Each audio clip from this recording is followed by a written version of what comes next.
सरकारने अनेक कुटील कारस्थानं केले, परंतु जरांगे पाटलाची क्रेज कमी व्हायला तयार नाही। कारण मराठा समाजाच्या वेदना घेऊन महाराजांचे आपण पाहत असताल कीर्तनं, हरिभक्तपरायण काय म्हणतात ते आमच्या देठे महाराजाकडे पाहून तुम्हाला लक्षात येत असेल।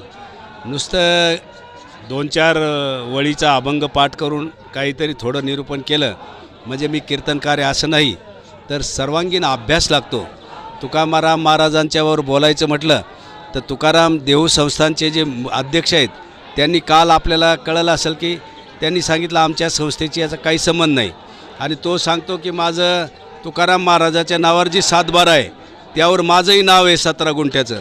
अरे तू व्यापारी आहे बेटा, तू राज्यकर्त्यांचा पहिला तू राष्ट्रवादीचं काम करत होता, त्यानंतर तू आता उद्धव ठाकरेचा प्रवक्ता आहे असं समजलंय।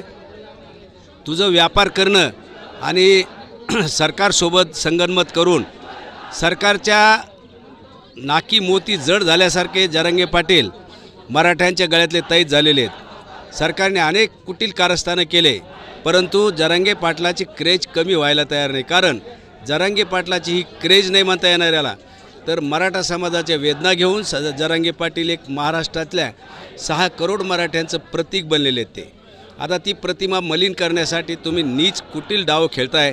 त्यांना काय आमिष देऊन, सरकारी प्रोटेक्शन देऊन, मंत्रालयामध्ये तुम्ही पत्रकार परिषदा घेऊन, त्याला TV कव्हरेज देऊन तुम्ही त्यांना जे पुढे आणायला प्रयत्न करताय चोट्ट्याला, जे अनेक एक बाई आहे ती रडते कधी आणि तिची काय कॅरेक्टर आहे, आणि याला मी महाराज म्हणणारच नाही, हे महाराज माझ्या समोर आहेत देठे महाराजासारखे। आणि या अंतरवली सराटीमध्ये गेल्या 6 महिन्यामध्ये 293 ते 94 कीर्तनं रोजच इथं होत आहेत, आणि महाराष्ट्रातील प्रख्यात कीर्तनकार इथे मनोजदादांच्या समोर कीर्तनाची सेवा देत आहेत।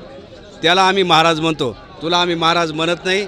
त्यामुळे तू असं मनोजदादाचा अपप्रचार करण्याच्या भानगडीत पडू नको।